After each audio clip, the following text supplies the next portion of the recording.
間6點鐘嘅時間，我哋要準備出發啦。好啦，我哋今次要搭呢一個高速巴士去長野嘅松本啊！我哋今日嘅目的地去邊呢？其實就唔係松本嘅，一陣間再話俾大家知啦。出發！我已經上咗高速巴士啦。呢個小姐咧買咗啲咩做早餐？麥當勞。大家都準備定早餐，準備我哋有搭幾耐啊？3個鐘頭，3個鐘頭車要去松本啦，所以食飽飽我哋就搞豬啦。我哋而家咧係搭呢個長途車嘅中途休息站嗰度休息緊啦。咁咧我哋咧呢句I 小姐平時好少見到富士山嘅，今日佢好幸運啊！佢見到富士山連埋個頂啊！恭喜你啊 ，Lucky！ 而家係10點鐘，我哋嚟到松本啦。我哋而家要準備去攞車去我哋嘅下一站啦。我哋而家咧要準備攞車咧出發去我哋今日嘅目的地啦。咁呢兩位小姐咧就喺度出邊喺度咧準備定換裝預備定我哋今日嘅行程。佢哋要換鞋啦、執袋啦，好忙啊！由松本出發，揸大概1個鐘頭左右嘅車呢，就會到我哋今日嘅目的地噶啦。我哋揸咗個半鐘車，終於嚟到八方車站。我哋嚟緊中。咪住先，等陣先。八方車站呢度其實係邊度嚟㗎？白馬，冇錯。我哋今次嘅旅行目的地係白馬，耶！會坐纜車上去。上去做咩呢？行山睇風景。係啊，I 小姐第一次行山啊，同我哋。係咪第一次啊？好興奮啊！加油我哋！好啦，咁咧呢個行山嘅路線咧，其實我哋係有啲出設嘅。我哋係首先搭咗3程纜車，我冇記錯啊，上到山嘅一個山小屋嗰度啦，然之後先再去行上山嘅。咁咧，我哋今日要睇嘅係呢個白馬嘅絕景之一，就係八方池啦。好啦，我哋而家準備搭纜車上去啦。係。買咗咩啊？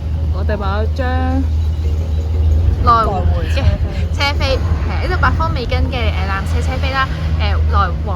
往返都係3900yen一個人，咁就會上到去3300 sorry 上到去嗰個八方池山莊嗰度，咁嗰度就係起點嚟㗎啦。好啦，我哋出發啦，加油！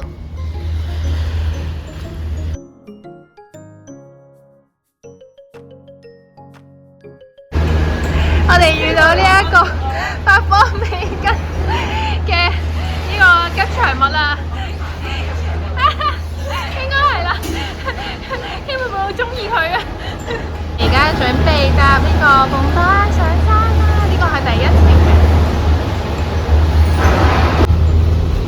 我哋聽我哋呢個，好啦，我哋出發啦！兩位小姐尖叫嘅時候，等我講解下我哋嘅路程先。首先咧，我哋而家咧應該係喺呢一個八方站嗰度啦，起點係啦。咁我哋而家呢一個纜車係啦，搭8分鐘就會上到去呢一個叫兔平嘅位置。咁然之後兔平嘅時候咧，我哋仲要呢度有個兔平 terrace，係啊，休息。係啦。咁咧再要去轉另外一個嘅纜車，就要去由兔平嗰度搭到去上去黑陵平。咁然之後黑陵平再要轉一架車上到去呢個八方池山莊嗰度嘅，咁所以係一共要轉搭3架，係搭3次呢個纜車。而家係搭纜車，跟住呢個係 lift 咯，呢兩個係 lift。係啊，跟住有啲即係露腳嗰啲，係吊腳嗰啲，係啦。咁先去到我哋嘅起點位㗎。咁全程大概係20分鐘左右啦，應該係差不多，先至去到起點。好啦，天氣終於好返啦，有太陽啦，係啊。好啦，我哋出發。話咁快就嚟到1400米高嘅兔平啦，我哋而家就要去再轉另外一架嘅 lift 啦。由兔平呢個 terrace 嘅纜車站出嚟咧，我哋就去轉另外一邊，轉呢架啦。呢架係咩啊？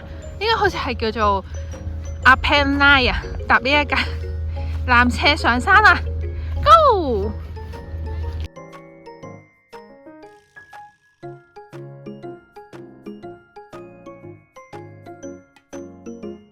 好啦，我哋已經開始搭緊第2個呢個 lift 係啦，上呢個第2個5分鐘啊。OK， 係啦，上去第二個 checkpoint 中轉位嗰度，係啦，咁咧呢個係冇遮冇掩嘅一個 lift 嚟嘅，咁所以都幾得意。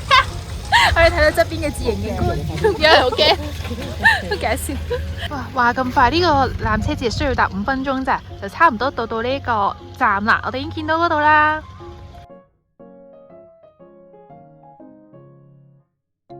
而家咧準備去呢個搭去呢個八方池塘松嗰方面嘅 lift 啦，就要行呢條路去啦。Let's go！ 好啦，上到去八方池呢一個 lift 咧，最後運行咧係4點半，大家一定要記得時間，把握時間落山啊！好，我哋準備再去喺呢個 lift 度出發啦。八方池呢一個位嘅 lift 咧，真係明顯嗰個視野係開揚好多㗎，同埋咧上到呢個1860米以上嘅高度，開始感受到個涼意嘅喺度，有少少涼啦。咁所以大家秋天嚟行山嘅時候，記得帶夠衫啊！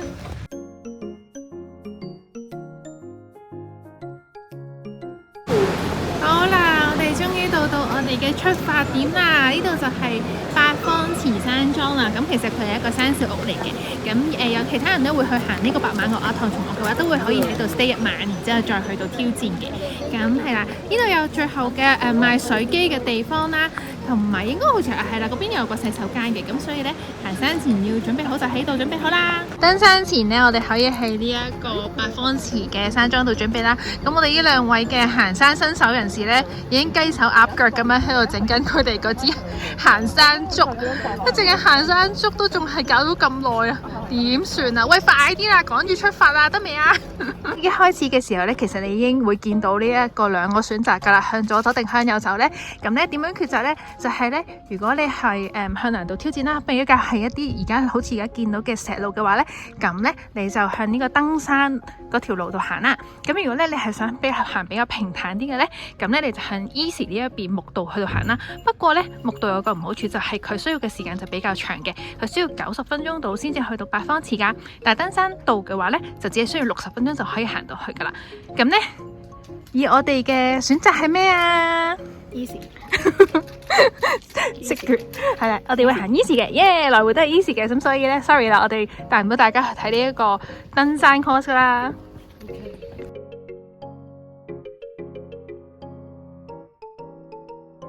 我想訪問下前面嗰2位小姐嘅心情先，對於係咪啱咯？出發前嘅心情你哋覺得係點啊？哇！而家呢條路都已經好多石塊啦，喺度跑得有啲嘅擔心。我哋話冇乜特別。咁開始嘅時候咧，都係呢一種嘅石路咯。咁所以咧，我都唔可以一路行一路影相拍片俾大家睇啦。所以只能夠喺度講解下俾大家睇啦。咁咧行到中間就會去係有個木道噶啦。好啦，到時候再帶介紹俾大家睇啦。不過咧，可以俾大家睇下而家個 view 係點樣呀？哇！超開揚啊！我諗我哋行咗10分鐘左右咧，就開始進入呢一個木道嘅路啦。咁咧，其實真係比頭先啲石路係易行好多嘅。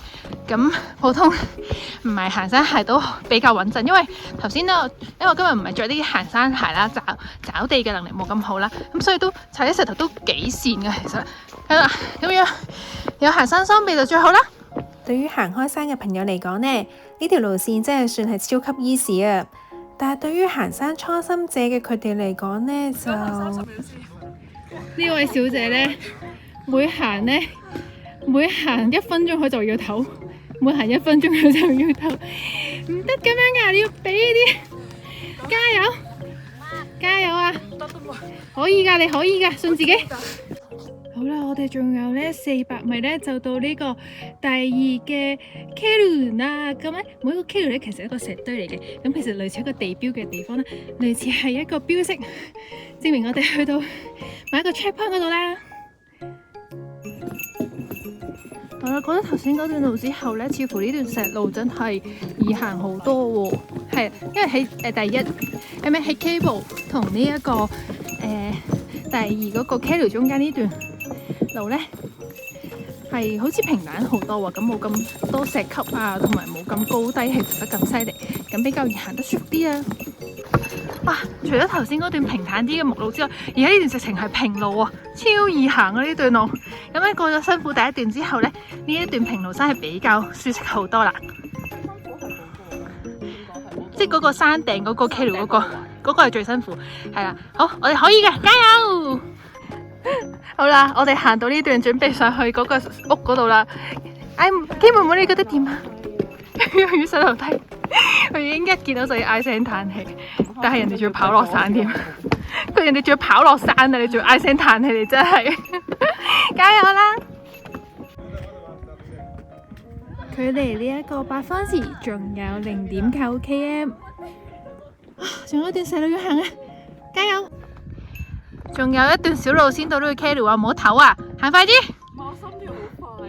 上嚟呢度唞一唞啦，平路。我唔想唞。呢度闊啲啊？點啊？你覺得而家感覺如何啊？心跳加速。我頭先仲一陣同佢講嘢添，我以為佢喺後面，但係其實佢係嗰堆我係其實係我講廣東話，心諗點解冇人理我？好似頭先呢班人輸咗，跟住我心諗我可唔可以停俾佢哋行先？可以，你企中間嗰條路俾佢行先咯，可以避一避俾佢哋行先可以。其實因為其實呢條路有寫明㗎，靠左行咯，全部都係，所以落山係靠左，上山都要靠左行。我係會避，所以我費事心跳嚟得咁快喎。有咩啫？我心冇事冇事，好啦，唞一唞，唞上條氣，前面就係個第二個 K 路嗰度，我哋可以去影相啦。好叻啊！你哋行到上嚟呢度，叻叻！恭喜你哋啊！終於嚟到呢度啦！呢度係第2 K 路，就係呢嚿啦。我行近啲俾大家睇下先。而家佢呢，其實呢個 K 路呢係會有寫明而家我哋嗰個標高係去到幾多米嘅。咁行下睇下先。頭先我哋呢應該已經過咗2000噶啦。冇錯啦，就係呢個啦。K 路係德文中石標嘅意思，指喺山路或者山頂用錐形石塊堆砌而成嘅路標。佢嘅作用係在於喺易起霧或者路徑唔清晰嘅地區，為登山者作指引嘅方向，幫助迷路嘅人㗎。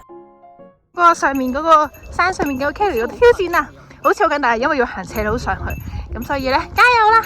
根據Kelly 講話呢段路係最難行嘅，我哋要加油啦！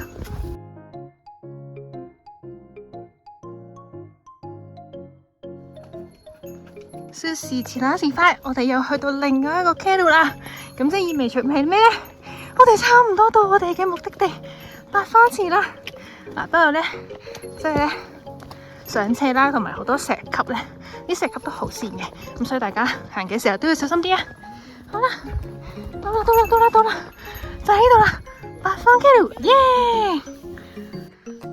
差不多到八方池呢個位呢，呢度真係比較再難行啲啦，咁就好多岩石，咁要小心啲啦，同埋都偏斜噶。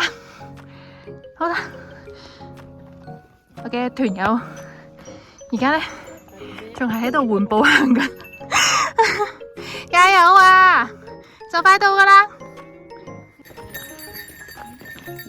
距離八方池仲有0.4 km， 但係呢，呢個景色已經超級壯觀啊！哇！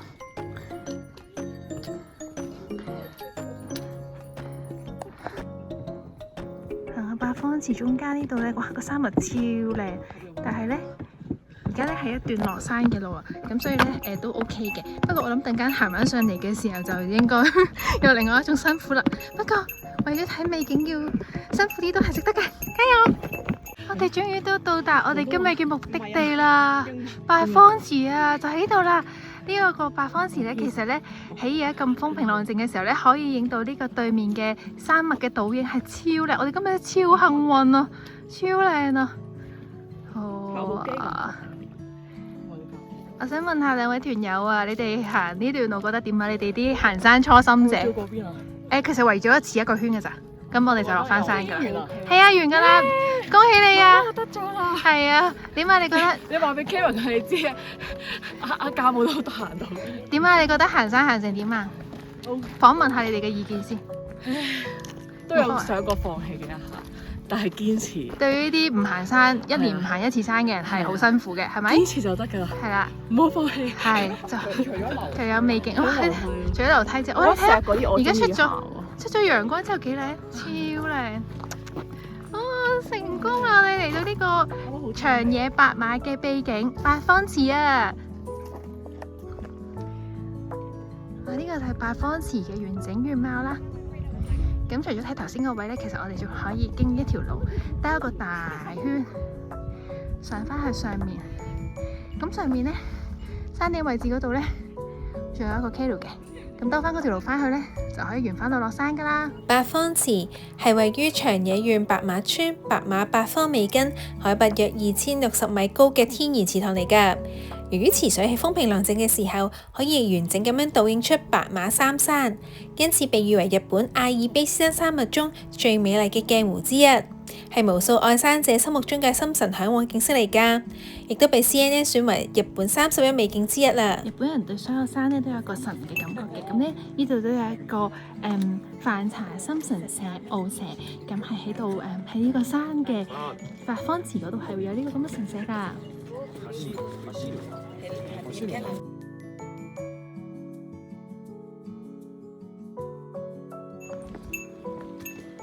我哋要再次出發啦！咁由呢一個位開始咧，第3 K 同埋呢一個八方池中間呢個位咧，其實就係上另外一個山頂。咁呢個山頂就叫做唐松岳啦。咁個標高我冇記錯都有2600幾米，唔記得咗係咪啦？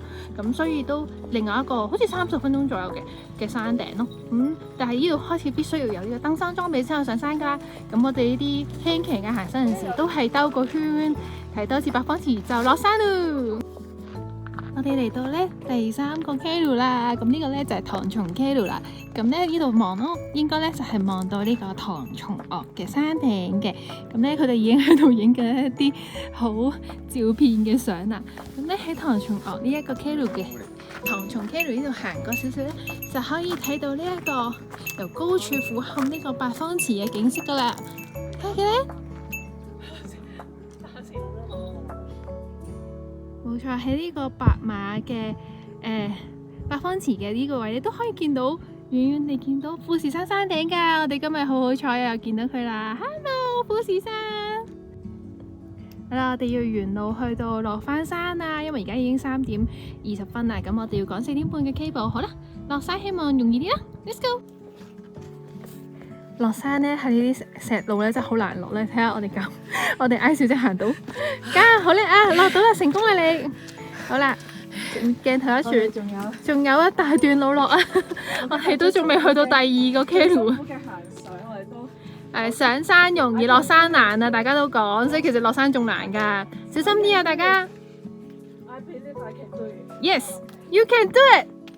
不過可能因為落山心情會特別愉快，所以路程都算幾輕鬆，而且速度仲快咗好多添喎。我哋而家差唔多落到去下面啦，同大家 say 個 hello 先啦。落緊山啦！係啊，就快到我哋嘅纜車，我哋講到4點半之前嗰個。我行到嘅話，其實大家都行到。好啦，I 小姐佢要同大家講一句名言，好，同大家講。我行到嘅大家都得嘅。I can do it. I can. You can do it. Yeah.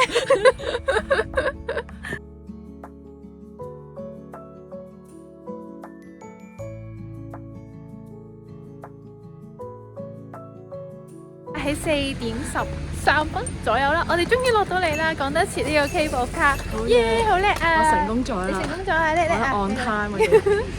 係啦，我哋今日嘅八方池之旅完成啦 ，yes！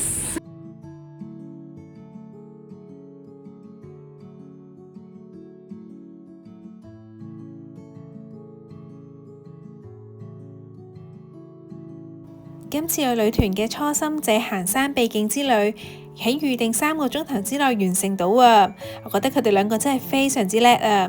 希望下一次仲可以同佢哋一齊去行山啦！行完山之後呢，我哋一落山就嚟咗呢一個白馬嘅最新嘅一個地標啊，就係呢個啦 Snow Peak 嘅一個 area 啦。Snow Peak 呢一個 Land Station Hakuba 咧，咁除咗有賣佢嘅嘢用品之外咧，仲有 Starbucks 喺度㗎。咁咧，我哋因為呢兩位小姐話行山好攰啊，需要飲咖啡同補充能量，所以我哋就嚟呢度準備。小姐話請我哋，係 I 小姐請我哋，謝謝，多謝你啊！一入嚟呢度有一個白馬嘅 information centre 啦，咁咧仲有呢度好多 Snow Peak 嘅精品可以買啦。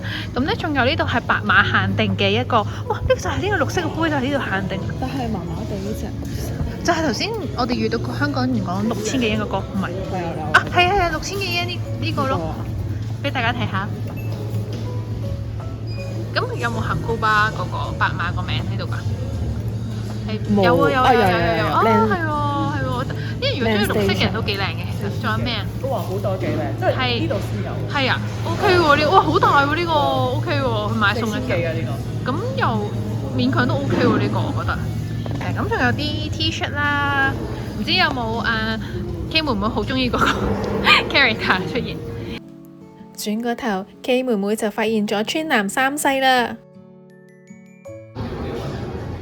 我哋嚟到 Snow Peak Land Station 入邊嘅 Starbucks 啊，咁咧佢嘅特別之處咧就係咧佢嘅台等等都係用晒呢個 Snow Peak 嘅家具嘅喎。咁無論係台啦，定係凳啦，等大家咧有一種感受，就好似去緊呢個 camping 嘅感覺啊！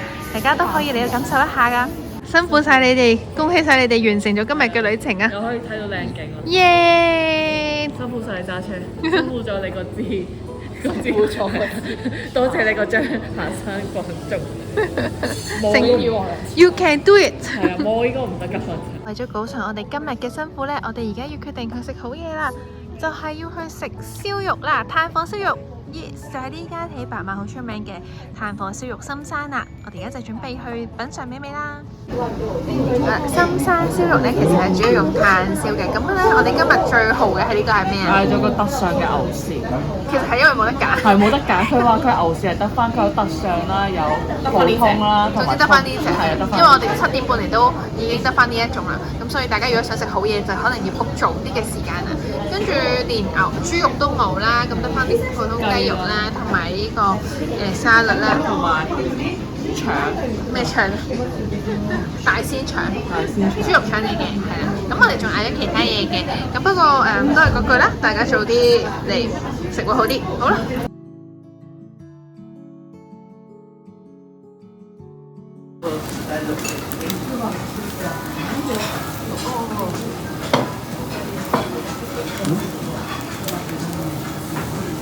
而家我哋嗌小姐喺度燒緊肉啦。咁我想問你哋覺得頭先嗰個特上牛舌軟貨啊？我覺得係，咁你有咩感想啊？好有牛味，幾好味我覺得。1分錢1分貨啫，即係咩？佢都係1700yen一碟咯，頭先嗰個係啦。咁好貴又味道非常之貴。係咯，好貴又未算好貴，平出面，但係起碼好似比東京平啊嘛。東京都唔止呢價錢啊嘛，都有1700。K 妹妹，你覺得好唔好食？啲食牛專家幾好食啊，不過有食過啲好食，有食過啲好啲好，有啲更加。遲啲有呢個我哋嘅粉絲想問你食邊間咧，去介紹俾大家。白馬除咗八方池呢個美景之外，仲有其他好靚嘅景點㗎。等我哋下一集為大家再介紹一下，下一集見。